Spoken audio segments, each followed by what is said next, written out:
You know what? We're back. Store credit. Like, comment, rate, subscribe. I got my co-host here, DC. Hello. Nathan.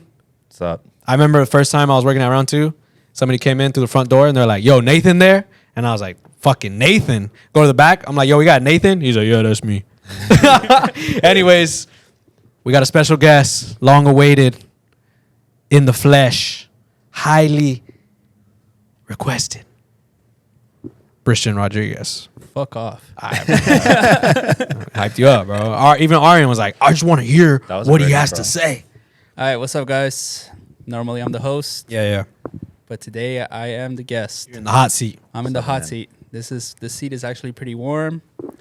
But Andy wants to ask me some questions, but also just letting you guys know, we might do a part 2 just in case. I'll answer your questions. Yeah. You know, like, comment, subscribe. Let me know what you want me to talk about. But we'll get. I don't know what Andy wants. How many likes? How many likes?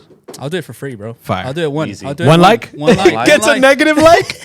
Give me negative likes. I'm gonna like I'll it. do it for one like. I'm gonna All like right, so.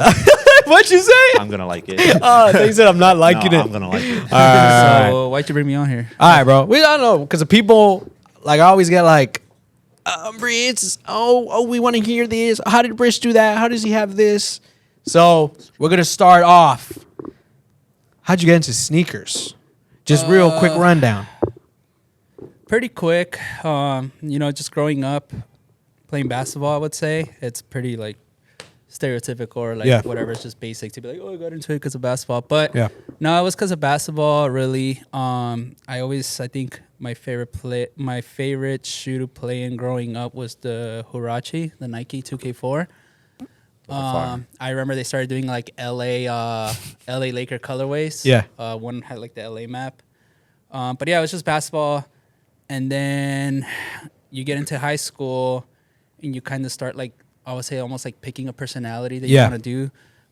So I remember like the style back then was like Hollister and fucking Chucks and stuff like that. Fire. And I would always just wear Vans.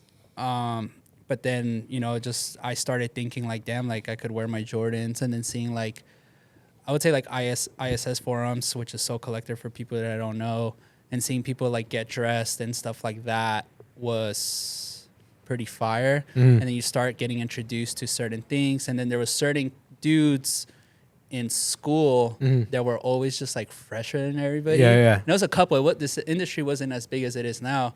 So it was like a couple dudes. So you saw certain dudes and you were like, yo, like, what is that? Like, what's Cream? What's fucking at that time DGK? Like skateboard brands becoming like streetwear essentially. So these dudes didn't skate, but they would put it on. Yeah. And get like, I would say fits, but at that point it wasn't even like people were like, oh, I'm getting a fit off or anything. Yeah. Like shit. So So around high school you were like getting into clothes, shoes. Yeah. I think like there was this kid Bobby. He was actually like your height, which is funny. But he was like the flyest dude in school. Yeah. As he should be at my height. No, literally. And actually Gabriel's brother from Lime Drop, his brother was actually like one of the flyest dudes at that time too. And so he's not flying now, is what you're saying? No, like he still is, but I like I actually just saw him at their opening, which is funny. And we reconnected again, so that was fire. But so Javier, they used to call him J-Rock. And like the rapper? Yeah, like the rapper. My bad, sorry. But yeah, so these two dudes were fly, and me and Manny were we went to the same school. You didn't go no, me and DC didn't grow up together. Okay. We met at Riff. We met at Riff. Yeah. Don't spoil it. Oh. So then we kind of just started like wearing cool shit, getting introduced to like Supreme, Diamond, the Hundreds. Yeah. I think we were huge fans of Diamond at the time because Diamond was very limited. It was in a small store. Jimmy Gorecki was the manager. Yeah, I remember. He was low-key one of like the flyest dudes on the block. Yeah. But yeah, stuff like that. I think that's how I got into clothes and then into like wearing nice things, I would say. Sneakers as well, right? Sneakers, yeah. Yeah. So I think I've been clothes first. Like I've always liked clothes more than sneakers because I think I could like have a cool outfit and wear Vans and be cool. Fire. I think, but I was into shoes, obviously, so I'd think like Reese Forbes were my first SBs and stuff like that. And I actually didn't really like SBs because I didn't skate much. I liked like regular Dunks and Jordans mainly. But yeah, that's how I got into it, and then it just started growing and growing and growing. And then leading up to like knowing that I could get money out of this Yeah. was way later. Fire. So then, bam, fast forward, you started getting into shoes, obviously, right after the close. How did you end up working at Riff? If some people don't know, what was your first? It was by accident, actually. Yeah. So we used to hoop at my old high school, Bell High. And I think Manny needed help with like a pickup, buying a bunch of shoes. And Yeah. he was already working at Riff. Okay. So we already knew about Riff. So Riff was like the staple store in LA. And it's still one of the staple stores that you would go and find steals. It was like steals before steals were a thing. Yeah, So yeah. it was like fairly priced shoes. So Manny ended up working there, and I remember that night I twisted my ankle really bad playing ball, like really bad. That's when your hoop dreams ended? No, they end all the time. Alright. I get into like a little cycle where I start hooping again and get off of it, blah blah blah. Okay. But yeah, so he texted our group chat, and it was like 10 dudes in it. He texted, yo, like, can anybody help me? Yeah. And everybody was like, nah, I got work, blah, blah, blah. Or like, excuse, Yeah. blah, blah, blah. So then I said, fuck it, I'm down. I helped them out with that, like, pickup. It was, like, midnight. And then the next day, he also was like, yo, can you come in and help me, like, do orders and stuff like that? Yeah. So it just led from, like, him asking me, like, hey, can you come in? Can you come in? Can you come in? And, yeah, one day they were just like, yo. Now, was it a homie thing or were you getting paid? No, I was getting paid. Okay, cool. Daily. Yeah, Fire. it wasn't nothing crazy, but to me, it was just cool working at a shoe store that I used to bug all the time, you know? Fire. Yeah, and then that's how I ended up meeting DC. I remember he worked on a Sunday, and then we finally met. And What'd you think of DC when you first met him? he was wearing no, I didn't. I think I met him, and then I saw his Instagram, and he was wearing a Riff LA hoodie and what are those shits called? Bin 9s. Were you? With baggy ass jeans. Yeah, that sounds about It was- right. he was at around that Preem. time. Damn. But about yeah, no, right. it was nothing like. It was just like we met. Did you think he was flyer than you? I don't care about that. Okay. I just want to make sure. Yeah. Random.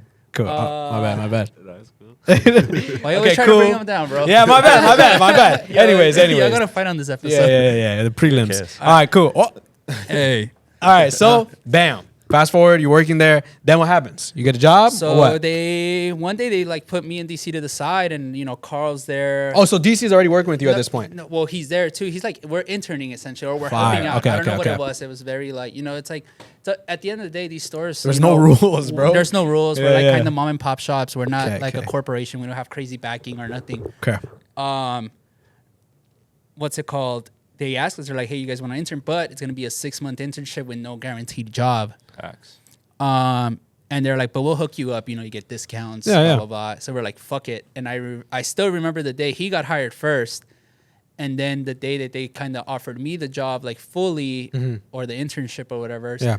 I didn't show up to my regular job.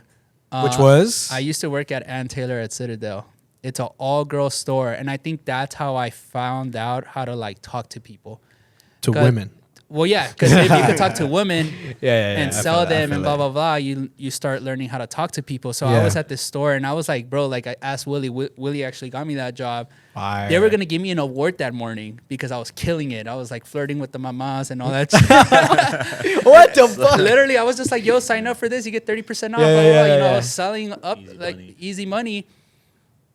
And I remember Willie texted me because I had just said yes to Riff. Yeah. And Willie was like, yo, bro, you're fucked up. You didn't come to this meeting. It was like, the meeting was all for you. Fire. Like, it was because you were going to get an award. Okay. Yeah, So bam, so you're at then Riff. At Riff, 6-month internship passes. Cool. I think me and DC crushed it till then Carl comes along as the new manager. Mm-hmm. Manny was the manager at 10, but then they gave it to Carl. And then Carl did some shit where he fucked up during the holidays. And like, I think they were like, I don't want to say it, but like I think they wanted to fire him. Yeah. Where he fucked up really bad. Yeah? He So- it was bad. So he It was didn't very collect these funds from online. I don't know. It's Yeah. whatever. Don't get into it. But pretty much, so then me and DC were like, you know what? We could use both of these guys. We could use Manny. We could use Carl. Like, it's all a team. Yeah. And it's not just us. Like, me and DC could have easily been like, I bet, pay us. That's it. But It's nah. us, yeah. It was just Yeah. like, we were like, nah. Manny already had like clientele, and Carl did too. Like, Carl was like the sneakerhead. Manny was just like the funny dude. Yeah. And me and DC were like the workhorse. Fire. Like, we were the engines. Okay. Would you say that's true? That's very true. Yeah. Yeah, so but Fire. you need all these type of things like me. Obviously this is me being very young, but now learning you need all these type of characters or like essentially team players Yeah. to work their like, all right, you're this, there's this, you're this. You fall Everyone in has a line. role. Yeah, exactly. Got you. So yeah, so then that happens. Then me and DC become managers. And yeah. After the 6 months. No, so after Call fucked up. So essentially after 8 months, 9 months, Damn. we become Yeah. managers. Were you guys prepared for that? Like were you kind of like fuck Honestly, whatever, it's we'll just see. my life just consists of me saying like fuck it. Ah, okay, So fire. it's just like there's again like there's no goals to meet or nothing. It's just like some days you could spend, some days you can't. You know, Yeah. it just depends on sales. So it's not like there's a budget or anything. You create your own budget by how you sell shoes. Bam. All right. What was your best experience working at Riff? Honestly, so anywhere I go, like I like to study people. Yeah. And I would study. Honestly, all right, so I'll tell you the funny part. My funniest experience at Riff was I would wear like 514s, 511 Levi's. Okay. Yeah. With like cool clothes. No 501s? No, there were too baggy at the time. Yeah. I just like the straight leg, Cool. calm fit. And I remember my boss, Ed, at that time, literally came up to me and was just like, yo, you got like cool shoes, cool clothes, but you got whack jeans. He literally told me like that. And he's like, That's love though. but the thing is, Kept it real. Levi's are cool jeans, you know, like they're solid. You know, at that time, I can't afford anything crazy. Oh, my food's Oh, here. your food here. Oh, pause the food. Pause. 1 sec. One sec. Yeah. Food break. Oh yeah. Anyway. Okay, cool. So the food's here. Yeah. We're hungry. So the next day, he brings me fucking Dior. Half the food's here. She just dropped my food. Still in taxi. She dropped it? She threw it, right? Still in taxi. Boo. Uh-huh. Okay, so the next day, he brought me Dior jeans. Fire. And he literally Light wash or with raw denim? gray Oh, Dior jeans. Okay. And he said, never take these off. And I was just like, damn, lit. I just got sunned low Yeah. key, but I'm lit. I got Dior denim. Okay. And Dior denim, for those who don't know, around that time was like the shit. It was like, I think Heidi Slimane was designing at that moment. And it was like nice, heavy denim. Like, so we got introduced to like good denim at that time. Quality. What- Salvage denim. Like Yeah. all that. Like So, really good stuff. Well, around that time, would you say that's when you kind of were like changing up your style, like kind of like It's finding just like adapting. I feel like in this industry, you always got to adapt. Like, you can't you have to go with the times, especially, I would say my advice is adaptation to become a steady, profitable business. You always got to do that. So it's just stuff Yeah. that you learn on the go. But yeah, so like to us, it was just like you wear nice denim, very expensive shoes. Yeah. Or Vans. So there was no in between for us. It was just like you wear Vans or you wear the like Yeezy 2s, whatever was Crazy coming out stuff. at the time, the crazy sneakers, crazy SBs, with a white tee. so what's the crazy sneaker you had at that point that you were like, damn, I'm lit? Red Octobers probably. And Riff? A Riff. Red Octobers. It was funny. So people are always just like, oh, this motherfucker rich, blah, blah, blah. But they don't know what we used to do for these shoes. I remember I got on a payment plan with Ed, and we paid $3K for the shoe, and I was just like, yo, just take off $100 to $200 off my check every week till I pay it off. Bro, that's So people don't know, like, nuts. like You know? did that too? I would mostly trade, but yeah, it was kind of like you would just, you have cool stuff, so you swap it out, like, so it makes it seem like you got more stuff than you actually do, because it's not like people closet checking you. Yeah. So you just swap things out. I feel like that's like something we've always done, like where it's like you don't ever keep everything, and if you want it again, you kind of just whenever it comes back around. Yeah. That's just kind of how it goes. You're just always trading. Bam. So how long were you at Riff for? We finished up at 2014, I think. So what, like 2 years? Yeah, like 2 years. 2 And years. then And then what happened? and then after that, I low-key took a break. I was over it. I think DC went to Texas. Yeah. Or he was Damn. out here for a bit, and then Manny fucking didn't tell nobody, and he already had a fucking plan and got you another mean? job. I started Okay. working at Pound for Pound. But yeah, so I pretty much took it off. Like, I think those who know me, I'm always saying I'm fucking over this shit, blah blah blah, like all the time, like, bro, every fucking time, you know. So at that time, I was in a relationship, and then I was just like, you know what? I was just like traveling, not doing shit, being a bum. Yeah. It'd be like that.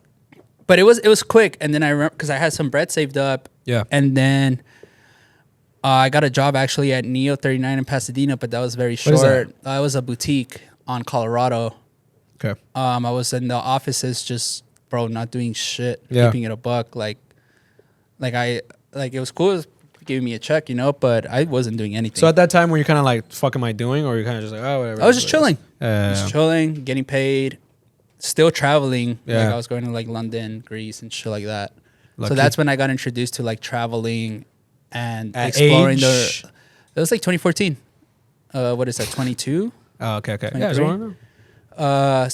That's when I kind of started like letting go of materialism. Yeah, Where I was yeah. just like, I just want to fucking travel. Yeah, I don't give a fuck about English. So then round 2 came on, and I got offered a job very early From them opening up. Nice. And I turned it down. I just didn't show up. People don't know that. So I got offered the job by Matt very, very early. And I was just like, I don't know. Whatever. So then I get to like $30-$60 in my fucking account. Shit. So I run through my money. Yeah. And so I hit on Matt and I'm like, yo, can you ask Russo if he still wants your resume, blah, blah, blah. Yeah. So he's just like, yo, bring it. And that Friday I was planning on going to Berkeley. So I was like, you know what? I'm going to stop here and then drive up to Berkeley.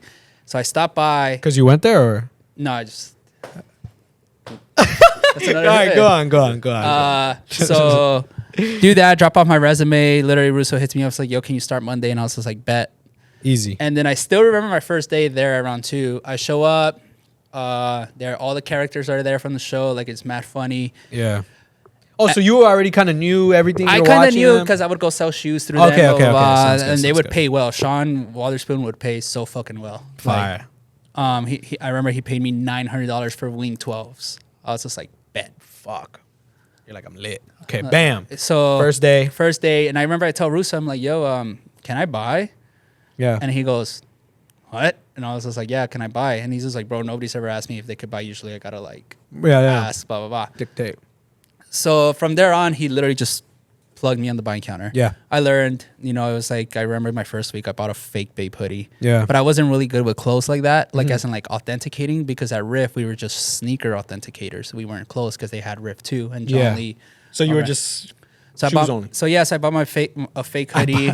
And I still remember asking Russo, I was just like, yo, like, you could just take it off my check. And he was just like, what? And I was just like, yeah, just don't worry, like, take it off my check. And he was like, we don't do that here. And I was just like, all right, bet, I'm just so used to like making mistakes and getting it off the check.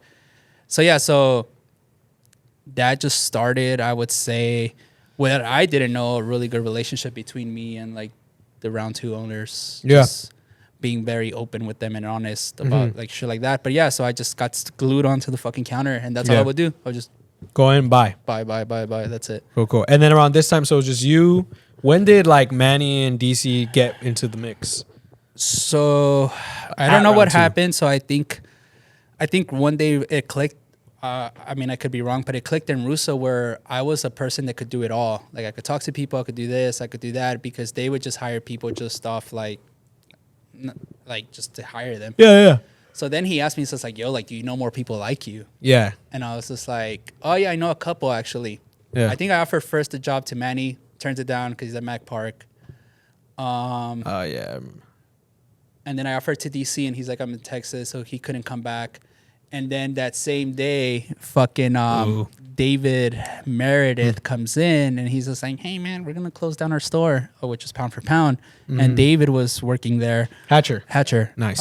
So I gave David the job. David knows. I introduced him to Russo, and Russo hired him, and Fire. it worked out well. But then, so then I think I hired Manny next. He came in like 2-3 months, maybe, if I'm correct, before I left to New York. Is that the? So they were hiring because you were gonna leave, or you? So Manny just got happened? hired just based off that, and then DC comes in because I'm leaving, so they need another buyer. Oh, okay. And I had just moved back from And then he had Texas. just moved back Yeah. from Texas. So it kind of like worked out. Yeah. What were you doing in Texas? My bad. I was like working for like another boutique, so like retail. Yeah. But like it wasn't really going nowhere, so Yeah. that's why I moved back. Did you move back because of the job, or just because you're like, I'm No, ready he to already go had back? moved back. Yeah. Oh, fire. Yeah, Cool. he had already moved back. So then I hire him. Perfect. DC. And then, DC's here, and then low key, New York isn't happening no more for me. what do you mean? Like Luke literally was just like he comes up to me on the Oh, side. because they're opening up the They're round 2 opening- store. Okay, so the way Yeah. New York happens is one day they do a pop up in New York. Yeah. A hit. Yeah. So then Russo comes back from his trip and he's just like, yo, bro, like I really want to open the store, blah, blah, blah. So he offers me like, yo, would you come to New York? And Yeah. again, I'm just like very fuck it. I was like, yeah, sure, why not? Yeah. Cool. So then out of nowhere, Luke comes up to me and he's just like, a couple months later, this is like probably like 6-7 months before New York actually becomes a thing. Yeah. He's just like, yo, bro, like I don't want to like ruin it for you, but I think I should do New York. You should stay here. Yeah. And, at that point, I don't give a fuck. I have a life here. Yeah, whatever. I'm good. It's not. It is what it is. I was like, all right, whatever. So they don't communicate that Roos offered me the job and that Luke took it away from me, essentially. yeah. So then, like a month before New York is actually happening, Russo already moved out there. So he calls me. He's just like, yo, when you coming out here? Yeah. And I was like, the fuck? I thought I wasn't doing it no more. Yeah. And then I tell him what happened and blah, blah, blah. And he's just like, yo, can you actually still come? And I was just like, at that point, I'm like, fuck it. Let's do Yeah. it. Fuck it. Yeah. It is what it is. So then I've never been to New York City ever. Yeah. I just one day get my flight, and that's when I left Round 2 Hollywood. And you were working at the round 2 New York. So I went to New York and it wasn't even ready. Like the store was empty. So what were you doing? I was just chilling For how long? for like 2 months. Fuck. Yeah. Were they paying you still? Yeah, but I was helping out. Like I was Oh, helping, yeah, yeah, I was yeah, helping like, yeah, Beto like set up and everything. set Yeah, up yeah. and everything. Cool. Cool. But it was chill. But honestly, I didn't really like care for New York because New York originally was only supposed to be 6 months. Yeah. So I was Did they supposed to- tell you that? Yeah, they were like, Okay. "Yo, you're gonna be here for 6 months, Fire. then you can move back." And Here's I what it was, is. and I was just like, Bet. "Bet, Sounds good. easy, done." Bam. So they opened up Zoo. So we opened, fuck, like October 11th or 13th, one of those 2 days. I think it's the 11th. Yeah. Crazy. Yeah. Line wrapped from Stanton all the way down Rivington, Essex, Rivington. Craziest line I think I've ever Shit. seen, and fucking looked like Preem. Yeah. OD. And this is before DC got there, so it was me, Russo, running the store. Yeah. And it was a zoo, literally a zoo. Cool. Like, but it was crazy. Like, just to see that many people pull up. Yeah. It was, I didn't know what I was getting myself into in reality. Yeah. So you were kind of there. Was it going well? Like, was it always packed? It was always packed, line? always jumping, but my mentality was always like, oh, I'm leaving. So who cares? So you would just, what would you do? Just go to work, go home? I wasn't connecting with anybody. Yeah. I didn't really care to connect with anybody at that moment where I was just like, I'm leaving. I don't want to like Yeah. Build relationships build- and all that. yeah, like I was just like, I'm here to work. Fire. Cool, So cool. then I don't know what happened. Russo went to Miami once and he decided to open a Miami store. So then he says, Chang, the dude that used to work at VA, Yeah. is just like, yo, he's gonna move out here to the apartment because me, Russo were roommates at that time. Okay. So I tell him, I'm like, yo, so I don't know, it was like 50-50. Chang would say yes, then no, then yes, then yes. And then I tell him like, yo, I think I could drag somebody over here. And then I hit up DC and Twice. so I hit up DC, DC bro. again, and he was just kind of like, all right, fuck it. What were you thinking when he called But you? he was a called little you? he was a little pissed at the start because he had just moved back to California. Yeah, it was like a 50-50 thing at the time, but Yeah. at the same time, I was like, yo, like, I've only been back here for like a couple months, but like, I'm also not all the way in here yet. So where Yeah. like, I didn't feel like I was fully like settled into LA either. So I was just like, like, low-key, Texas didn't go how I thought I was going to go. Maybe New York will, like, as far Okay. as like moving to a new city. So Yeah. I kind of was like also on the same tip of like, fuck it, let's see what happens. Okay, cool. Yeah. So bam, DC pulls up. So DC moves, we're roommates. And Oh, you guys are roommates? yeah, he took Russo's room essentially. Fire. Well, I took Russo's room because he had the big room. Yeah. Okay. So yeah, from there on, it's me, DC, and the New York staff. So, but again, me thinking I'm gonna be here for 6 months. I'm out of here. Whatever. So what happened with Miami? Miami opened. Oh, but you didn't go. I didn't open Miami. Oh, because they just needed someone. then- Okay, yeah. fire. Okay, makes sense. Now. Yeah. So Bam, DC's there. You're there. it's us. Did you kind of feel like, all right, now I got someone from LA out here with me? Yeah, it's cool. But again, same thing. We would just work, go out here and there. Very, very rare. Like I personally really didn't care. He would go out a little bit more than me, but I really. I was outside. Yeah, I was at the crib. Yeah, my bad. Yeah. So would you say you had to like, when first getting there, would you say you had like a little better experience than what he's saying right now? Because even like to start, like I kind of had to get my feet wet too. It wasn't like just like off rip. All right, we're doing stuff. Because even like meeting people, getting comfortable with people to become cool enough to go out with them, not just like being like, all right, cool, we here, we doing stuff. Nah, it also like took a couple months to kind of get established and be like, all right, well, now let's start doing more things. And because at first, like he said, same thing. It was like all about work. And kind of like work on home. Yeah. Go gym here and there, but. That was like the main thing at the start. He's probably gonna hate me, but he got run over by a bike like his first 2 weeks there. You got ran over by a bike? Like someone's on the bike lane, and so we're going to the gym. We're going to the gym, and we used to live on 2nd, and the gym was right there on Essex, but it turns into I don't fucking know. It was like a block away. Yeah, so it's literally like from here to the gas station. So we're walking. And he has his headphones in. I didn't know he had his headphones already on. Yeah. And then he goes, I tell him, I kind of even tap him a little, and I'm like, yo, watch out. Yeah. He don't listen. Yeah. Bah! Get slammed. The girl went flying. It was a girl. The girl went flying on a city bike, and the city bike is fucking heavy, so this fool was hurt. Tanks, like, bro, them shits hurt. So the girl went flying, and he got hit by the city, and then so whatever. So his headphones. Yo. Okay, this is the worst part. So his headphones rolls on the floor and whatever. So I'm like, yo, you good? He says like, yeah. He says, yeah, but he's fucking limping. And guess what happens to his fucking headphone? One of them. It falls in the sewer. No, it falls in the middle of the street and a car runs over his phone. Getting it and then boom. Is this why you only have string headphones now? Yeah. From that moment? Wait. Is that why you had the limp coming back? No, that was just yeah. Well, no, when he came back, he fell off a bike too. Okay, anyways. I think that's why he had the limp. As y'all can see. All right, so bam, y'all in New York. Yeah. You guys are just fucking working, going home, whatever, doing your thing. Yeah, and it was just that was it. That was it. There was nothing to it. Yeah, but I think you mismanaged your time, so we're going to go on a little break. Oh, my bad. Yeah. Break time. And we're back. For my little break, we had a little Whopper Grill. That was good. Low-key Whopper Grill, underrated.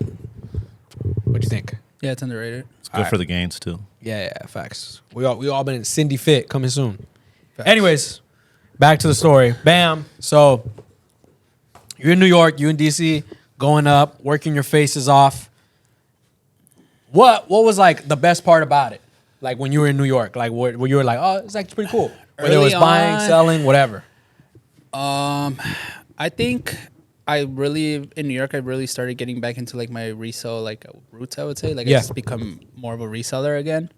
But it was allowed. Like I remember like Russo at the end of the day, I think this is right before DC got there. Yeah. So we were buying off-white ones like crazy, Chicago's. We're paying like $700, pricing them at $1,000. Cheap. Fuck, yeah. $7,000 shoe now. Dead ass? Dead ass. Wow. So at the end of the day, we would have leftover pairs.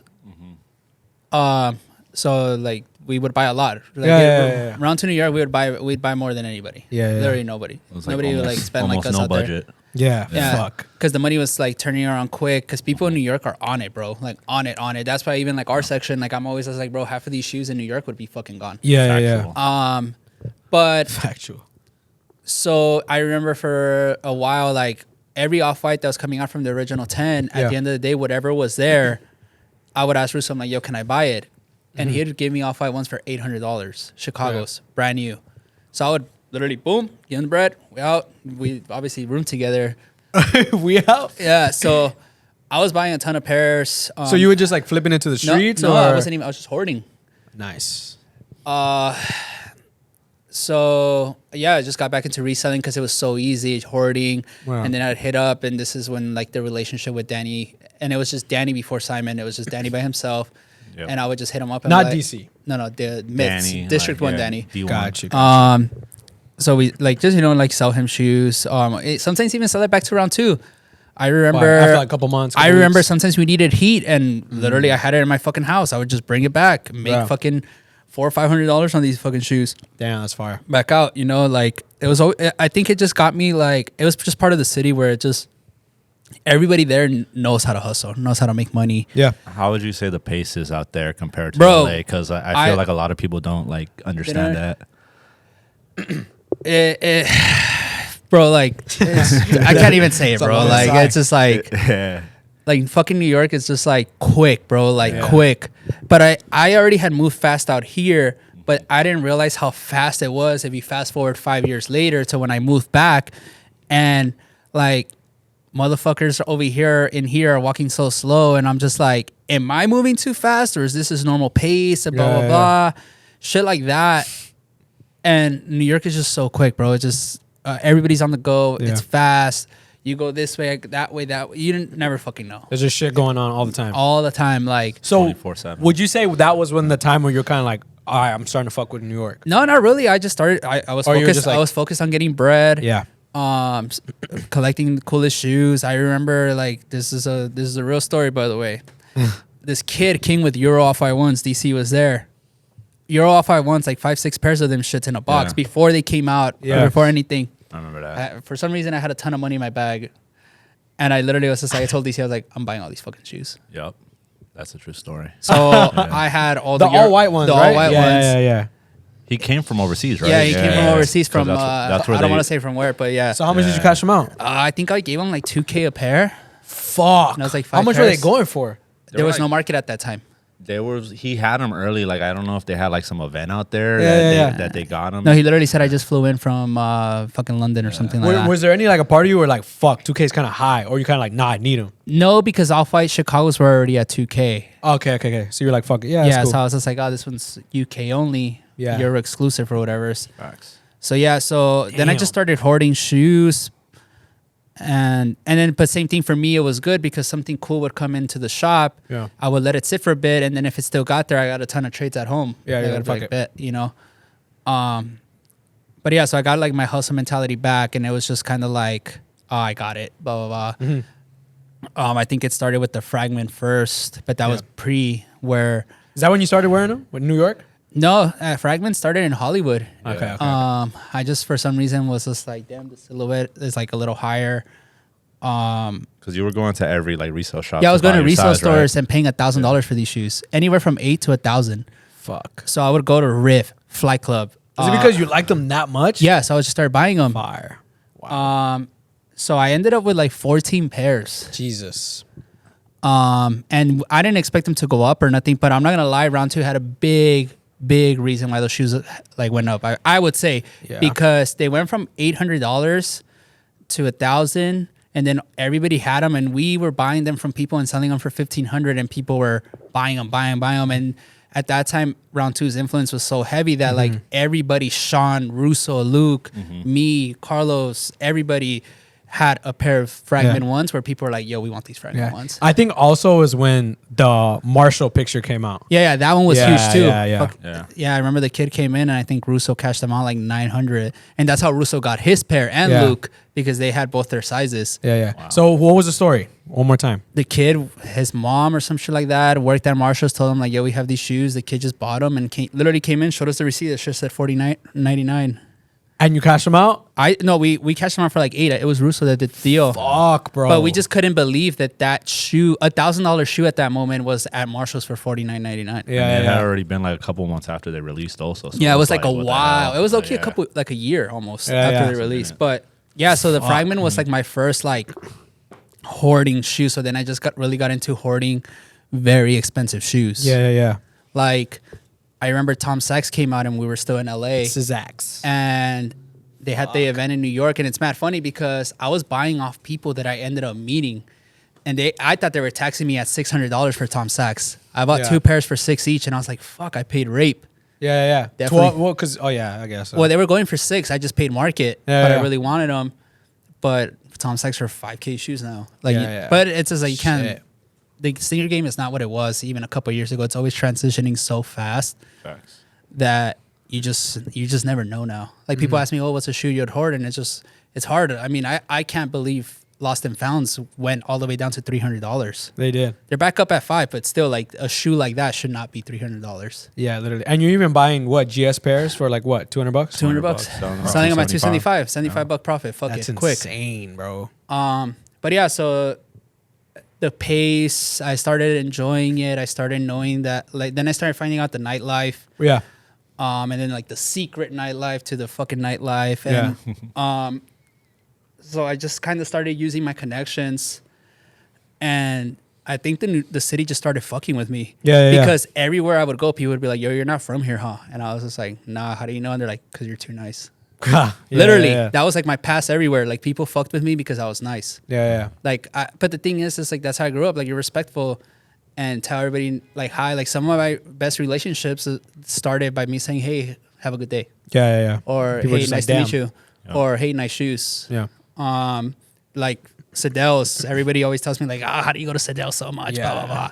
So DC actually discovered it. Nobody knows that. DC discovered it. And so we would always go to Clinton Street Bakery because it was across the street from our house.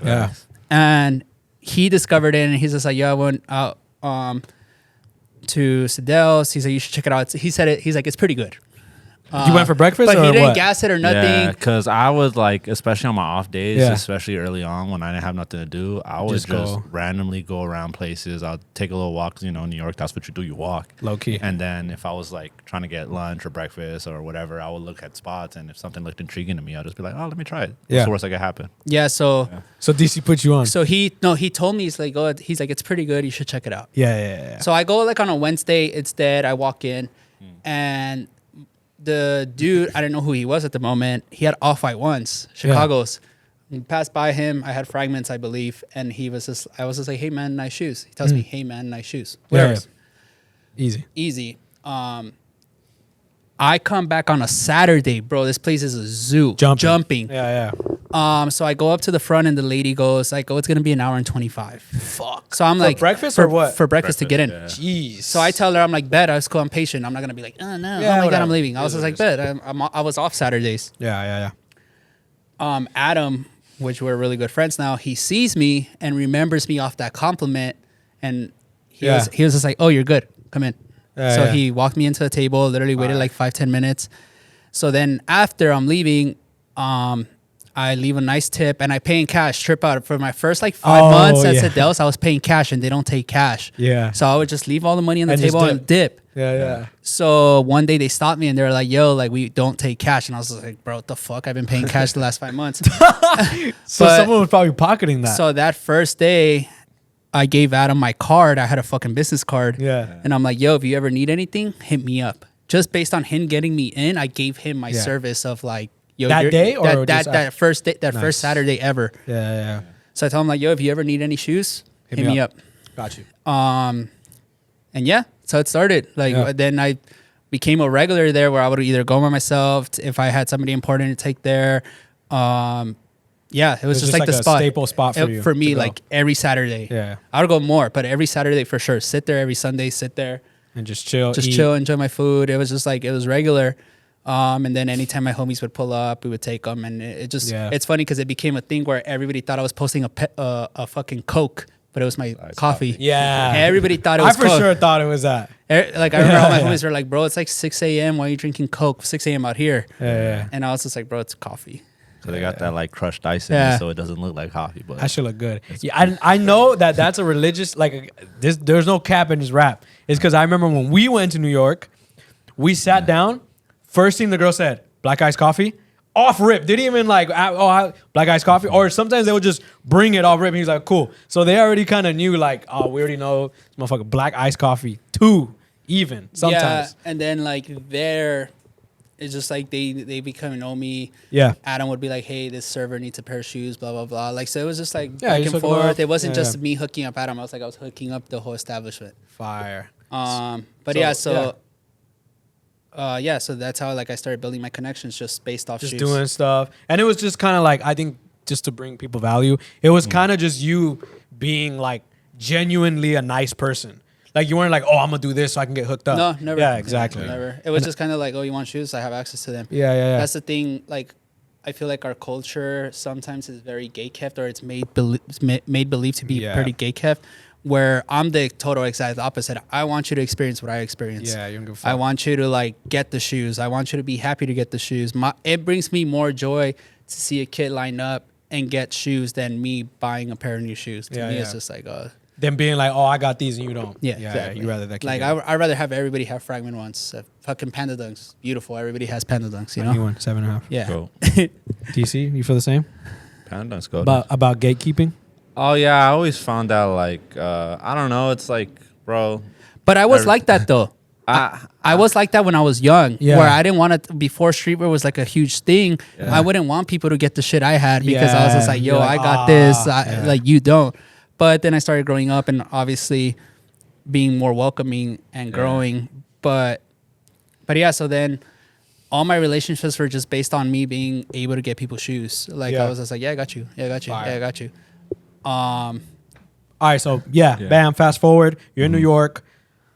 What happens? Because I know DC came back, and then round 2 Chicago opens. So Chicago opens. 4. Yeah, Chicago opens. Well, Chicago was very weird for me because I didn't want to do Chicago. I first agreed based on like a fuck it, but then I thought about it and I was just like, fuck, do I want to relocate again? I was supposed to move to Chicago permanently. Fuck. And I told Russo no. And that kind of like low-key created like our relationships to be a little rocky, but obviously we patched it up. Yeah. So then when I go to Chicago I thought it was gonna be 3 days. I was like, I'll open the fucking store. Yeah, because you're like, whatever. And then they gave me like this crazy like fucking ultimatum, and I was just like, well, I guess I'm stuck here, you know. What was the ultimatum? Just keep it to myself. All right, my bad. But yeah, so it was like a crazy ultimatum where I literally was just like, bro, I almost felt like I was just like, damn, for real, word. And I was just like, all right, bet, you know, like I've done all this shit for you guys, and you know, the relationship was mutual. Yeah, it always had been. But whatever. So I toughed it out. I stayed there for 2 months. One thing about Chicago that I will say, I didn't want to be there, but the community there was great. I never felt people like be so excited for a store the way the people of Chicago were excited for Round 2 Chicago. Yeah. Like they were fans of this shit. Like they were fans of sneakers, clothes. There wasn't no Supreme there at the time, so we had Preem. People were going crazy. We had access to all the fire shoes. But me personally, just because of what had happened the night before opening, I was so sour about Chicago where I was just kind of like, I don't give a shit. I want to go home. Yeah, I want to go home. I want to go home. And I was just counting down, and it's mad funny. So when I left New York, they hired Kobe in New York. Fire. Damn. And everybody, when I would keep up with the whole staff, and they would tell me like, "Yo, they hired this new kid. He's so quiet, like blah blah blah." Funny. And then I guess everybody just missed me in New York, where even when I got back, Kobe was just like, "Oh, so you're Briss." And then I was like, "Yeah, why?" And then he goes like, "Bro, people can't shut the fuck up about you." And he was just like, people are like, "Yo, we want Briss to come back already. Briss. Yeah.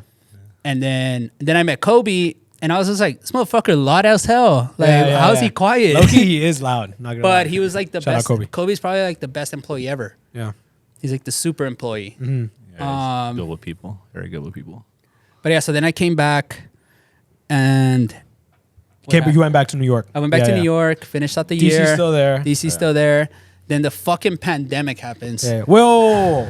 While you guys are out there? We're in New York, and then the fucking pandemic starts becoming a thing. Like January or December? And people are December. We get like, oh, there's this thing going on. It's like, it's called COVID, it's in China, whatever. It was for sure January. And February. then January comes, and then for some reason, all of us got sick in February. The whole staff got sick in February, but COVID wasn't like a thing yet, like really in America. We're all dying sick, and I remember one of my friends, Yasmin. She was like, "Yo, you gotta prepare for this shit. Like the city's about to go through some shit." And I was like, "The fuck are you talking about?" And she was like very like on it. So I remember she was bringing me medicine, and all this stuff, and I was being oblivious to it. Damn. So then the pandemic hits, and then the Friday before we closed. So we closed on a Monday. Monday was our last day ever. Yeah. There, Friday I went to the gym. And then I go to the store, and the only customer is Fabio Foreign. Yeah. Literally the only customer in the store was Fabio Foreign. Yo. And then he bought a t-shirt and then made a video of like not to go outside anymore. I'll send it to Rob. I have the video he made. Yeah. That's fine. Damn. So whatever. So then the weekend comes, and then Monday we open again. But Preem had closed that Friday too. That was Preem's last day. Yeah. But we were open. And then Monday we post our first picture, and I clearly remember it was a Syracuse dunk because they were going for $325. Yeah. And the comments were like, "Why you still open?" Blah blah blah blah blah blah. They just heat. Yeah. So Luke didn't want to close. Of course. So I fucking I call him and I'm like, "Yo, bro, we gotta close this shit. Yeah, It's quiet." So then we're like, he's just like, all right. And then Ronnie made the post that Kith was closing. So that's when Luke was just like, "Yo, if Ronnie closing, I'm closing." If Big Bro closing, we gotta close. I feel like that was his mentality. I mean, who knows? But so then that was our last day open. And then DC's living in the Bronx. I'm living in the Lower East Side. And that shit was just sketchy. The first month in New York, it was like super sketchy. Me and Luke started eating like crazy. I gained like 15 pounds. Yeah. I thought the world was ending, bro. It felt like Armageddon for sure. It felt like Armageddon. I would bike up to CDC because the gym in the Bronx building was still open. So me and DC would go work out. The thing said workout. That's fire. The shit said workout at your own risk. So I would bike or Uber to the Bronx just to use the fucking gym because all the gyms were closed. How far was that? Like how many minutes? That around that time it was like 20 minutes cab or like an hour bike ride. So what were you doing? What do you mean? Working out. Cabbing or bike riding? Either, however I felt. Most of the time I was cabbing. I spent so much fucking money on Ubers out there. Bro, an hour and then you're like, yeah, I'm gonna just work out. Yes. There was nothing else to do. There was nothing to do, bro. Everything was closed. So. What was because you said you're with Luke. So I was with Luke, yeah. And the craziest shit ever was, I thought it was the craziest shit ever is, so at the end of the day, me and Luke are like best friends. Yeah. But Luke was still my boss. Yeah. So I'm in the room playing with my Nintendo Switch, and then out of nowhere I hear, "I'm the biggest financial crisis of my fucking life. I don't know what the fuck I'm doing." And he's on the phone, and he was genuinely scared for round two. Like we didn't know where the fuck this shit was going. Yeah. So he's like over here blabbing shit on the phone, and me as the employee thinking like, I'm about to lose my job. And this is before I got paid like a crazy salary. I was getting paid well, but I was just like, fuck, like. So did that even scare you more? Like, fuck. Yeah, because the mood in New York, you should have seen it. The mood in New York, it was like everybody left. Like in the city, all the people went to like Florida, everybody left. Because I feel like that's when New York was the place like, yo, that shit you don't want to be there. No, me and Luke would ride around down fucking Broadway, fucking Houston. We'd ride our bikes. Empty, bro. It felt like Armageddon. What were you doing? I was in the Bronx. He was in the Bronx chilling. Chilling. He didn't do anything. He would just play video games. I'd be like, I'll call him like, "Yo, what you doing?" He's like, "Nothing." I was inside. So then our lease was ending in the Bronx. Okay. I had already moved on to the lower, and I told him, I'm like, "Look, bro, don't sign this lease because I don't fucking know if we're ever gonna come back to work." You see that? Yeah. Okay. And so I told him like, you should just go back to LA, and I told him I was just like, you'll have a job out there and everything when it comes back. Yeah. So he packed up his shit and left, and then I was stuck in New York. Yeah. But it was just so he wouldn't sign another lease because he didn't know if that would have been bad. Literally the week before everything closed, that. I was about to sign another lease in like Chinatown out there, and then some magical reason it didn't go through. Yes. It worked out. Oh, okay, no, so that's way later. But it's part of this. So hey, shut up, bro. You're spoiling the story. Okay, so the pandemic happens. I'm there in New York, and then Luke leaves to LA. So Luke out of nowhere tells me like, "Yo, I just bought. I got a apartment or a house. I don't know what the fuck. He lived in Silver Lake. Yeah. He's like, I'm gonna leave, and I was just like, the fuck? What am I gonna do? He's like, figure it out. Wow. So were they still paying you at this point? Yeah, I was lucky enough to get paid through the whole shit. Lucky. But also not lucky enough because then I started seeing Dima's checks because of all the pandemic relief and all that shit. Pandemic money was lit. Motherfuckers were getting paid so much. Bro. So my goodness. So like I was very fortunate to still get paid, but then the unemployment benefits were way better than the pay. Facts. That it was so hard to get people to come back to work because they're like, I'd rather just get unemployment. Yeah, bro. And work. It was at one point, I think it was like hitting like 5-6K a month. Yeah. So didn't so get then that. that's going on. Yeah, We're but it just was kind of money. at this point Yeah. we're just cruising, just doing nothing. Me, Souza, Dima, Nelson, Brandon, Yeah. even like Danny and Simon. We were just hanging out, Yeah. eating, riding our bikes, working it. out, Yeah. not doing shit. And then one day when all the looting started happening, I saw the fucking LA store go up in flames, literally Yeah, go up in literally. flames. And so then I'm at the apartment thinking like, oh shit, what if it happens over here? So it started happening. And then I told one of my good friends out there, I'm like, yo, can you keep an eye out with the store? He's like, don't worry, I got you. So he parked in front of Yeah. the store. He kept an eye out. And then he calls me and he's just like, yo, it's 5 a.m. The sun's risen. Everybody's off the streets. Yeah. Come get a U-Haul. So me, Dima, Nelson, Danny and Simon, and Brandon Yeah. pull up to the store and we start emptying this bitch out. How long did it take? It took like 3 hours. We're putting everything in trash bags, everything in fucking and the shoes in the shoes. Yeah. Putting it in the U-Haul. Then fucking Luke's like, yo, can you do vintage might as well? And I was just like, Oh my God, motherfucker. bro. Yeah. So then we get vintage So too. now you gotta go around the corner. Yeah. Oh my God. So then we get vintage too. And the crazy thing is that like, so I feel like people won't believe this. The only reason I fucking wanted to save the store is because I wanted a fucking job. Yeah. Like I was just like, yo, like I don't want this inventory to be gone because then probably I'm the only one that will have a job and start building the inventory again. Yeah. If we get hit. Because you still had stuff. Like, Yeah. we were still hoarding stuff. and Yeah. everything. So Cool. I wanted the employees to come back with a job and everything. So Yeah. I didn't really do it for round 2. I just did it for the employees where I was just Fire. like, yo, we need fucking jobs. If this should ever, because at that point you don't know if we're ever coming back because it's still Facts. pandemic. Yeah. So bam, it's in the car. So it's in the U-Haul. We take it to Butts Fuck New York, Yeah. How much do you think that was in the U-Haul? like 800 grand. I would say. Gotta be more than that. Nah, bro. I would say 800 grand, bro. Fuck. Uh, Still, bro. 800 So, grand. so 800 grand, we leave it Bro, that's in a sketchy. fucking basement and we Yeah, come yeah. back. Yeah. And that shit's there for like a month and a half in a basement hidden.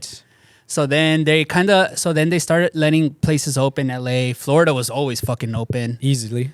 So then what's it bro. called? So then one day we just got to reopen. So me and Luke go by ourselves to fucking Butts Fuck. Yeah, go pick it up. And we opened the next day, and that, I think that right there is where it all clicked to me, where like, yo, none of this shit is guaranteed. Like Yeah. it could get taken away from you that quick. Yeah. Where I was just like, yo, I gotta stop being dumb with money. I gotta start like taking care of myself.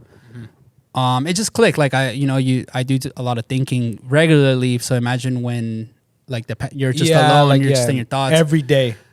So Shows like there, I think from there is where my life did a full 360. Yeah. After the pandemic, where I got focused and said, all right, I'm gonna fuck shit up. Yeah. Yeah. Well, you're kind of just like, all right, cool. Like now I'm gonna like really take this shit seriously. Yeah, because my whole life it's always been kind of like, Yeah, fuck it. But right there, it's just like, all right, you know what? Let me start a game plan. And literally, it went from like I don't even know how to say it. Like I just started making fucking bread. Yeah. Like, actually, like the reason I started making bread was because so in between that, right before, Yeah. the Real actually offered me a job, and they offered me a good salary before the pandemic. Yeah. So I accepted it. And then I came to Russo and Luke, and Russo was in town, and I'm like, yo, like they're giving me 90 grand Yeah. to go work at the Real. Yeah. And And what were we doing there? Just it would just be authenticating. I don't know. Amir got me that job. Shout out, Fuck. but also shout out Amir. just to authenticate. Shout out Amir because he got me my bag. Dead ass, bro. So, Shout out Amir. so then round 2 comes and they're like, "Yo, we'll give you blah blah blah." And Matching it or going above? going above and beyond. Fire. And I was just Shout like, out the Real. and I was just like, bet. I'm all in on round 2. at Yeah, that moment. obviously. But it was short lived because then the pandemic hit. Oh But yeah. Okay. So at that yeah, point, yeah, I was yeah, just yeah. like, fuck. Whatever. Like, why did? So anyway, so you go back, it's lit. You're kind of like, I'm gonna get my bag. So then it's open. So then it's open, and bro, round 2 was fucking crazy. Like, I think at that point, I had the best team ever assembled for me. Like that I've worked with. It was me. It was Dima. This is before DC came back, but it was me, Dima, Kobe, Kelly, Brandon, Kia, Nelson, Souza. That's it? You said Dima? You said Kobe, Worky? Yeah. No, and then I hired Angel too because I needed employees. Yeah. So whatever. But at the start, it was rocky because I was the only one with experience. Yeah. So Dima was kind of shaky. So then I had to call DC back, and I'm like, "Yo, can you come for a month while this fucking idiot gets his shit right?" Dima. Yeah. So you went back. Yeah, he went DC back. always comes to the rescue, huh? He went back. Can't forget the main character. The main character, DC. Yeah. So Dima then kind of like started figuring out, but I think he just felt the pressure from DC, Yeah. like the DC coming back. And Dima felt like Dima low-key got hoed, like where I was just like, nah, like you're not ready. Yeah. So whatever. So then Dima randomly started getting his shit together, and then we sent DC back to LA. Yeah.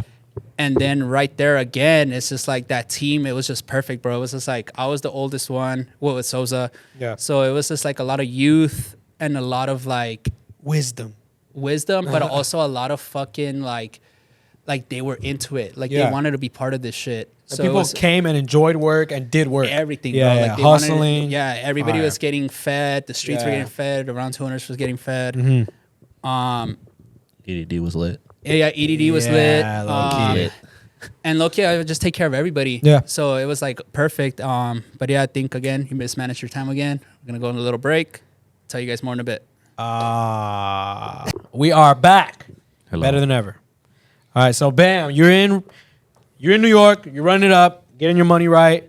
DC's there, you're chilling, doing the damn thing.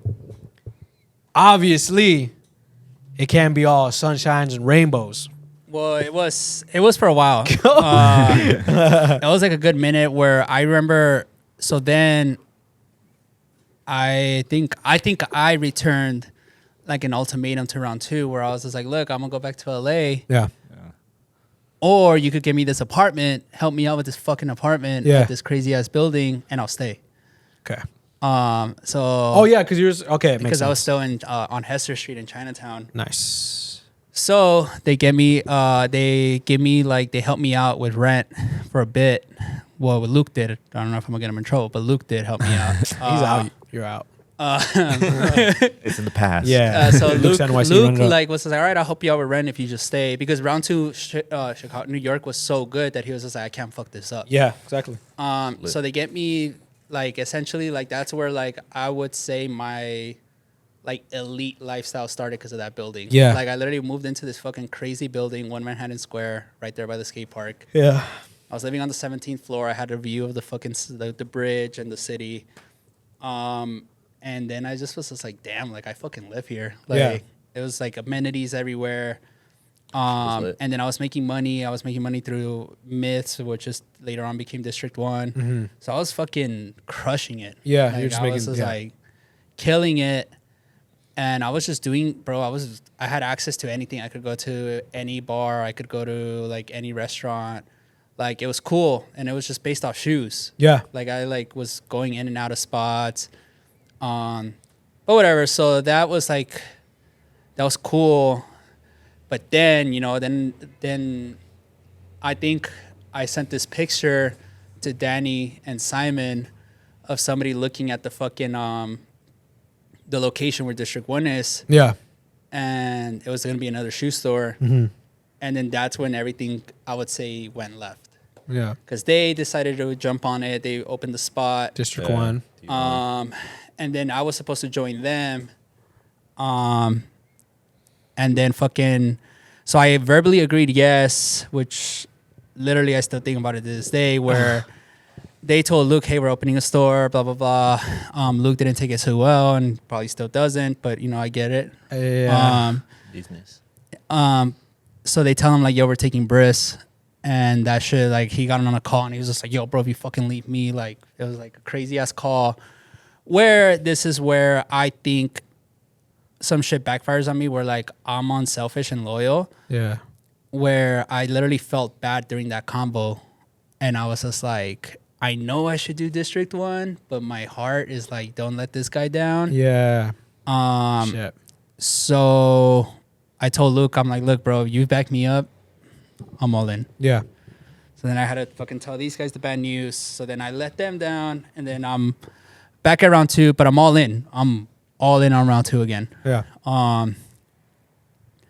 But then they pitched to Dima, and Dima turned them down at the start. But then Dima ended up taking the offer again because they fucking threw in the bag. They threw him a fucking enormous bag. Yeah. Shit. So I told him, and he's like, "Well, what about you?" And I was like, "Don't worry about me, bro. I'll take care of myself." Like, exactly. I was just like, that was like the craziest jump in salary that I've ever seen. Well, for people in our world. Yeah. So for a while I had it, but it's just like, it's shit that like, it was hard. Like then I started getting no days off, but I was enjoying it at the start. But then after a while, like it was a couple months, and I remember I was even trolling on social media, like day 239 I remember shirt, like blah blah blah. Because you were just going every day, every day, no every days day. off. No days off, literally. Yeah. And so in reality, I never wanted to leave round 2. Yeah. I asked for help. I would be like, yo, send somebody to help me out. Yeah, blah, blah. Like, yo, these guys just can't do it yet. Like Nelson wasn't trained. Kobe wasn't trained either. Yeah. And the crazy thing is that like, I could have trained them, but I was so mad with the situation, how it was like unfolding, that I was just like, you know what, bro? Like, I'm not going to train none of these dudes because I was so mad. Yeah. It was emotion where I was just like, yeah, I could train them. But I was just like, you know what, bro? Like, it's not the same. If you're not you begged me to stay here, and I agreed because I fuck with you so much. Yeah. That now you're not sending me the help that was promised. Mm-hmm. So I'm gonna be a brat about it too. I'm not gonna train nobody to sustain what I'm gonna leave. So it got like really rocky towards the end, where even my last fucking day at round 2, Vic even told him like, yo, if you keep Briss here and me, like we're gonna fucking crush it. Yeah. But Luke was just like, nah, we're good. So that day, I remember I even told Luke, I was just like, look, bro, I'll take a little break. I'll come back. And then he was just like, no, you're good. Literally just like that. No, you're good. I was just like, bet. So I left. It was a Friday. That was my last day. Nothing, like, it was like not memorable at all. It's just like I finished the last, like, nothing, like, I didn't get a thanks. I never got, nobody ever hit me up. Wow. I believe that Sean didn't even know I left. Yeah. So, sheesh. Nothing, like, it literally felt so weird, like, where it was just kind of like, damn, that's it? All that hard work, blood, sweat, tears? Literally, that's it, bro. Wow. So, I take like 2 weeks off. I come to LA, I chill, and then I got this, like, this job that I didn't even know what I was doing. We're supposed to build like this app, but I got paid really well. Yeah. But I had a lot of, so it was actually with St. Clair with Andrew Brooks, which he gave me like a good money. Yeah. But it just like, the app wasn't fully ready, I would say. And it's about to launch. So hopefully he does launch it. Definitely something exciting happens because he has a lot of crazy shit and he has a lot of connections. But so I'm so bored because there's really nothing to do. Yeah. Like at that point, because the app's not ready. So round 2 actually hit me back up and was just like, yo, you want to come back? Yeah. And I told Luke, yeah, I was in again. Easy. So then I go to Forget Me Not with fucking Kobe, Nelson, and Dima. I'm lit, like I'm drunk. Yeah. And then Danny, I guess, found out. Danny, District 1, he finds out like, yo, I heard you're coming back to round 2. He's just like, yo, let me make it worth your while and come with us. Yeah. And I was just like, and I just thought about what had happened towards the end of round 2. I'm in. Yeah, you're kind of not gonna make the same mistake. I was just like, I'm in. Yeah. I was like, I already fucked up once by not taking your initial offer. Let me go see what's up. And Was the offer the same or a little bit higher? No, it was way lower. Dead ass? Dead ass. Right, but it was worth it, because I was getting a salary from over here. Then I was getting paid cash from these guys to do nothing but buy. He literally told me, I swear to you not, I never looked at District 1's numbers ever while I was there. Yeah. Because all they told me was, all you do is buy. Fire. Like, we want you to be here. Wow.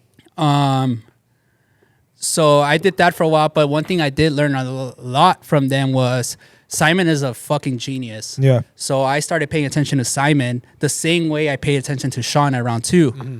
So I started paying attention to fucking Simon and how he moved. And I was just like, yo, this is an elite motherfucker. Like, so I learned a lot that, like, essentially helped me out over here, because if I don't go through that small stage at District 1, our shit here is probably fucked. Would you say like as in like running business, doing business, numbers, like actual all business, that? business shit? Because I could run a store up and down, you know, that's fucking easy. I could do this shit on my slip, the back end. Mm-hmm. But yeah, so then Syndicate, then that's when Syndicate starts being brought up. And honestly, and like, you're still at District 1. I'm still at District 1, and it was still becoming like a thing. But honestly, I just, at the start, I didn't really believe it was going to happen. I was just kind of like, whatever. So I was just like, you guys do the work, I'll sign. Let me know. I'm happy over here. I have a good salary. I have a good life. I'm literally like, bro, like I was fucking getting swimming lessons and shit. I was enjoying my life. You know, I was chilling. Whoa, what? I definitely didn't know you took swimming lessons. Yeah, I'm not gonna lie to you. I was taking swimming lessons. like I was like, bro, like I was doing Like you were at that like. I was like, I literally, there was a time where I was just like, I'm elite. Like I was just like. Yeah, so you were there. You were there in New York. You were living it up. You were getting bread. Yeah, Bam. So these fools, like, we go back and forth. They're like, yo, let's do this, blah, blah, blah. Yeah. And I'm just like, yo, like, you guys look for a spot. I'm in New York. You guys do whatever you guys want to do. Yeah. Like, I'll sign. So what'd you think when they were saying all that? So for them, it was more like, yo, let's open a store. For me, it was kind of like, all right, I'm going to fucking try and open a store just to show round 2 what I can fucking do if I have all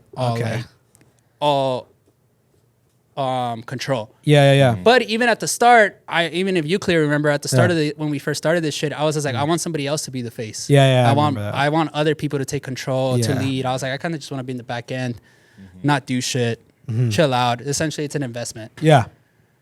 So again, I'm chilling in New York, not doing nothing. Then these fools show me 969 North Hill Street after they looked at other spots. And again, I told them, I'm like, yo, like, if you guys get the lease, you know, fuck it, you know, just email me, you know, like. Fuck. So I'm I'm in New York chilling. And one day I fucking get a lease on my fucking email. Yeah. And again, I'm just like, whatever. Fuck it. Yeah. Cool. Sorry. Yeah. So I don't know how exactly it happened, but did I come before to see it, or was I in London first? I think it was way after, right? I think it came before. I want to say because it was the one time we came to see it before. There, like, it was completely empty, and it was like, I don't think we even signed the paperwork yet. Yeah. No, I think we already had the keys because they gave me a key. So I think I came right before. When you went to London after I saw it. Yeah. Yeah. So I came here, I saw it, and again, I promise you, I didn't think much of it. Yeah. I was just kind of like, cool. Cool. Yeah. I'm going home. I'm going back to New York because I didn't. Still to this point in my head, my mentality is I'm not leaving New York anytime soon. Yeah. So then I go to London, and then these fools actually quit round 2. So that's when I was just like, oh shit, this shit's about to happen because motherfuckers left round 2. Oh shit. Yeah. So again, the whole time I'm trolling because I'm like, I even told Luke, I was like, I might open my spot, I might not. I don't really give a fuck. I don't need to. Yeah. You know, I'm good the way I am. Yeah. Yeah, so then fast forward, I do my London trip. I still don't think I'm leaving District 1 or St. Clair in New York. I'm just chilling, doing your thing. I'm just chilling. And then one day these fools go to New York and essentially go to pick me up. Like, essentially, that's what it felt like. It felt like they went to New York. It felt like they went to New York to party and to be like, yo, we got to make sure this motherfucker gets on a plane with us because I didn't want to leave New York. So I went from hating New York to like, so they were like, yo, like, we got to go. But it didn't really hit me that I was leaving New York till the craziest thing, till fucking Simon told me, hey, bro, I'll catch you later. I was just like, damn. What you mean later? Like, that was it. Like, it was like, again, it didn't, like, my life is so just like, fuck it, that me and Simon rode home together, him on his little fucking scooter thing and me on a fucking city bike. Yeah. And we go up to the apartment, and then he lives. You and Simon? Me and Simon, and he has his own spot, and then I have my other elevator. Yeah. And he just looks at me, doesn't say nothing. He's just like, yo, bro, see you later. And I was just like, damn, this is the last time I'm here, Simon, for a bit. Yeah, low key. But yeah, so then I come back. nothing's really done, just like a couple of the shelves. And then I'm just like, fuck, we got to get to this shit. So then we start picturing. I think we took like 2 weeks. Yeah. And then, so the whole time, somebody was like, yo, don't ever, the craziest advice was like, don't ever partner with somebody with less money than you, or at least they have more talent than you. Yeah. The whole time I'm over here believing that I'm like, all right, I'm signing with talent the whole time. And I'm just like, yo, everybody's going to crush it just like me. I'm what I do and they learn from me. Yeah. And that's when I was just like, yo, I want to become other faces. I want people to like, I don't want to do this shit no more. Fucking December comes and I'm just like, bro, the fuck? You're fully in it. You're fully in the store. No, I'm fully like, what the fuck is going on? No, not even that. Like, I'm just like, yo, like, I need to be here. I was like, because I was going to New York pretty freaking as soon as I left. I remember. Yeah. And like, even like the brand, like that shit sucked the first drop. Like, I literally was just like, damn, like, this is what we got. Yeah. So then I hit up Skinny and I was just like, yo, let's fucking crush this shit. Yeah. So me and Skinny start working on it, and then it was just like people were taking forever, and I was just like, bro, like this is not the way shit gets done here. So I think first I was like, you know what, fuck this, I'm controlling the brand now. Yeah, I'm doing this, like I think I have pretty good taste where I'm like, I know what to drop and blah blah blah. Yeah. So the museum logo came to life, and then like the Stacy QT. The Hollywood hoodie. Yeah. Establishment logo. So all that shit started coming out around. So then I was just like, all right, bet. That's that. And then same thing. I was just like, yo, like, I'm going to let this person do this person do that. And I'm just like, bro, like, I was just like, I got to start doing this shit, you know? Like, so then I started becoming more of a face in the store on the TikToks and all this stuff. And then now I'm just like, yo, I'm working harder than I ever was, you know, and I didn't want to work this hard.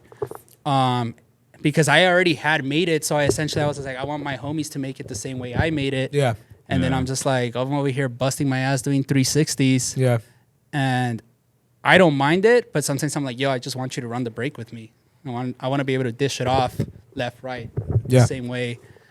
Facts. Yeah. But it is what it is. Yeah. I fucking do my job. I come in.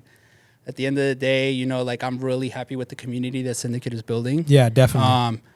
People are definitely buying in, and it's not even buying in to like making us money. It's buying into what we actually push, to the dream of like, I want you to have the product. Yeah. Get it for me as fair as possible. Mm-hmm. Like, we're building a really good team here. Same thing. Like the reason I fucking hired you was fucking seeing one reel.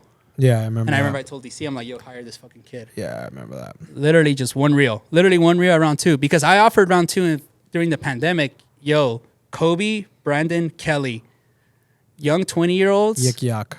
TikTok. Yeah. And they were just like, no. We don't want you guys to we don't want you guys to wear the product that we're selling. That was their excuse. And I was like, all right. Word. All right. I didn't fight it. I was like, all right, bet. You're like, whatever. Yeah. And the reason why round 2 worked so well for me compared to like future managers is because I treated round 2 like if it was mine. Yeah, like if it was your own store. Like I understood the round 2 culture. I went to Virginia for a bit to work with them. I saw fucking Austin in the flesh there, Dom, all the fucking BA dudes. I saw where everything started. Yeah. So, and Thomas was there too, which Kicks Booming, which they're crushing it now. Yeah. Killing it. I understood the culture. I went to Miami, understood that. So I started understanding what round 2 meant to people. Yeah. So I was just like, you know what? And they would view me like if I was like one of the owners too. They would be like, yo, like Briss. So I was just like, yo, like at the end of the day, I didn't care about shoes. I didn't care about anything. I was just like, I just wanted to be a person that people could count on. Yeah. Like that's all that mattered to me. I was just like, yo, still to this fucking day, employees from round 2 hit me up to vent, to talk to me about problems and shit like that. So that just should tell you like the understanding that they have to me, where it's fucked, but I feel like I know more about round 2 than some of the fucking higher ups there. Yeah. Now, because people are venting to me because I tell them what I would do or how I would handle things. Who knows if they take my advice, but I at least give people the time of day to listen. Yeah. So at the end of the day with round 2, I always wanted to become that person like, yo, we could count on Briss. Yeah. Like Briss got our back.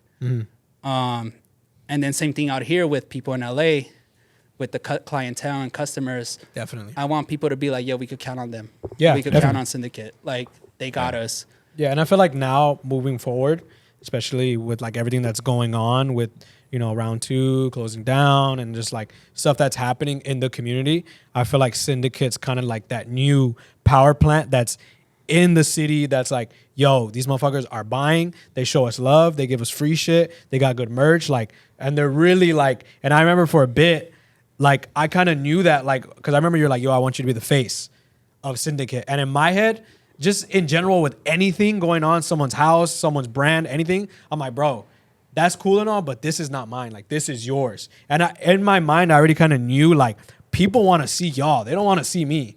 They want to see a new OG come up and, like, run it, basically, and be like, yo, this is good, this is bad. And especially, I think it's been working a lot more because you guys are not, like, gatekeeping shit. Yeah. Like, you guys are like, well, you would be like, oh, cool, Soho House, bet, I'm going this way.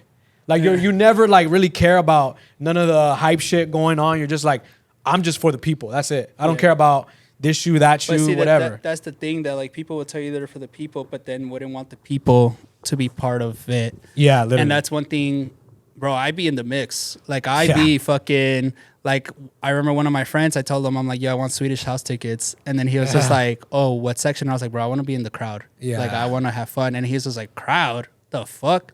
Why are you gonna do that? Yeah. And I was just like, bro, like, anywhere I go out, like, people, I'm telling you, I live in Southeast LA. Yeah. I grew up in Bell.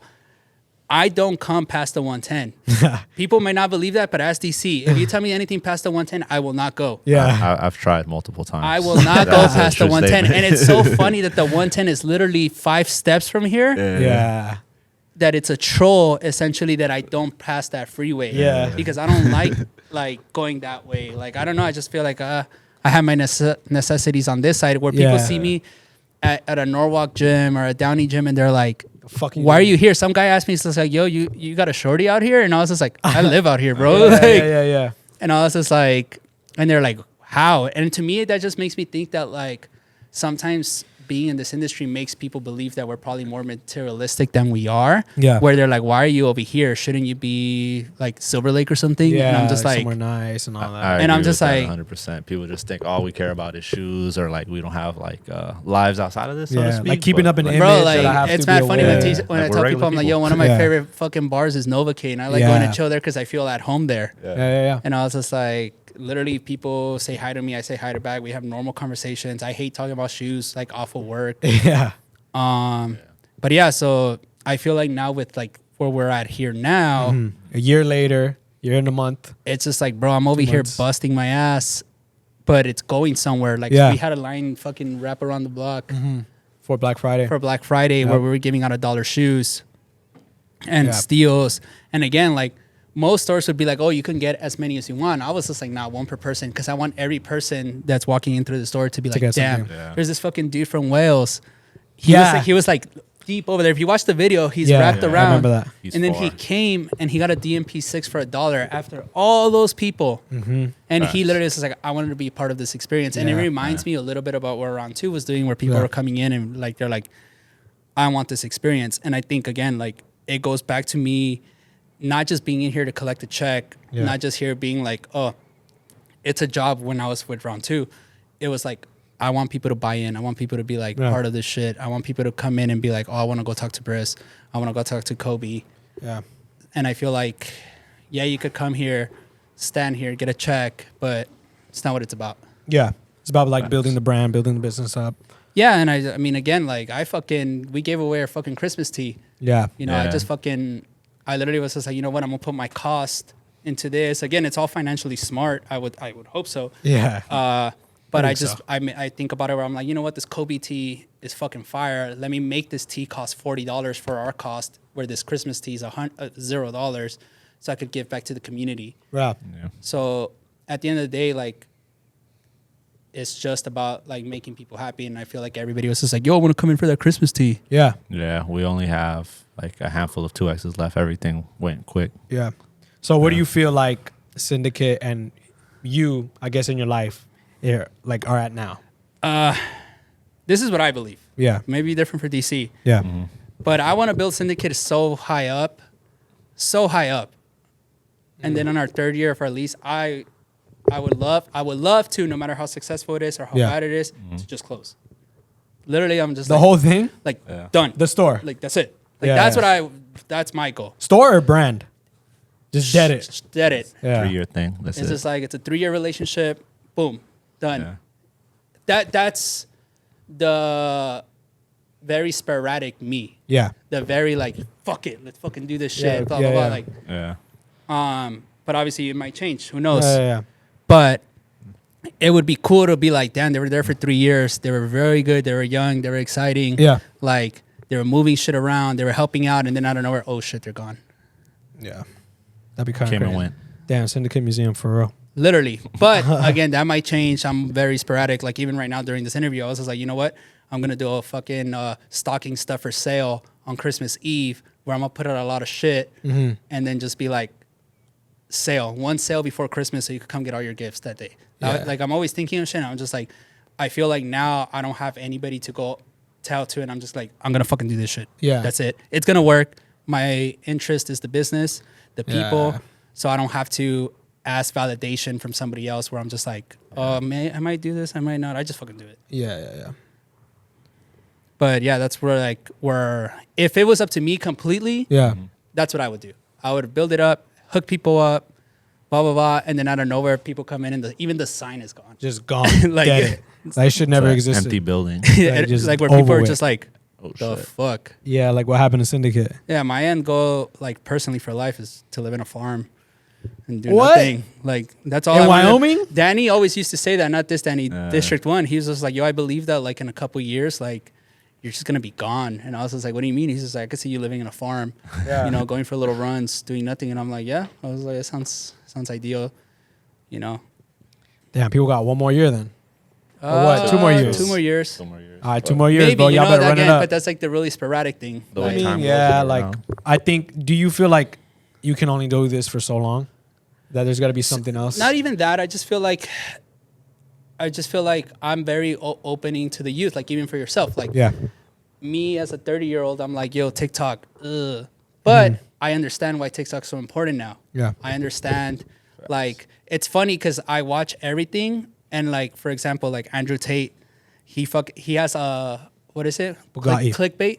Yeah. Click. So it's just like these things make it seem like, yo, this motherfucker's insane, but then you actually click the whole interview, Yeah. and you're just like, yo, he might be saying, Show this some- man spitting. Yeah, but I get it. It's like America's so like it's like, oh, clickbait. That's what he meant. Yeah. But see, that my thing is, it's like I understand TikTok. I understand the youth. I always want to feel connected to the next generation. I want to make way for the next generation. What if like in a couple I years feel I it. build a whole new Briss and I could be like, oh, I'm gone, and let's say this person is the new person. Yeah. Yeah. It's I like- could. Yeah, because I could see that. Because you got to think that there's at one point it was Sean and Luke, and now it's like, all right, well, who's next? Yeah, I mean, And it Luke was just, like- but same thing. Like Luke he Oh, yeah, but reinvented it was- himself yeah, because yeah. he just opened his store. Definitely. It's true. So yeah, I mean, I want people to know that I'm like all in on Syndicate, but For now. for now, no, not even for now, but it's just like to me, it's just like it works so well because it's a project to me. It's not a way to make money. It's like to me, I just want Fire. to like it's more of a project. Yeah. I don't give a fuck. Like I don't want to make money. Yeah. I just want people to enjoy their experience here. Yeah. But yeah, I mean, I think that's what's helping us build this community is that I'm like, all right, let's break even. Yeah. You're not like, how can we make more money? How can we do this? No, it's like, how can I give back? Yeah. Like, it's like, and it sounds so cliche, but it really is. I'm just like, It's the truth. fucking toy drives, 24 days of Christmas. What people don't know is we're losing so much money on all these Yeah. products. But to me, it's just like, I'd rather make that fucking kid happy. Yeah. I want to lot of rather people see happy. these kids do push-ups. Yeah. You know, To be like fit. to me, it's just like that means more to me than, oh fuck, I made $700 profit on this fucking shoe. Yeah. Like, fuck. I'd rather make $30 profit and keep that person excited. Yeah, exactly. But yeah, that's all I gotta say. Well, I think that's a good way to send it off. Let us know what you guys think. Briss, thank you for your kind words and all your stories as he flicks me off. DC, thanks for being my co-host here. I know you didn't really get to speak. Yeah, I'll speak more next time. I'm That's all learning good. as I go. It's good with the character. We'll go forward. Like, comment, rate, subscribe. Thank you guys for watching. Follow the Instagram, Cindy Store Credit. Follow our TikTok. There, here. Subscribe to the YouTube. I think that's about it. Sign off. Cindy Store Credit. Another episode. We'll see what happens next time.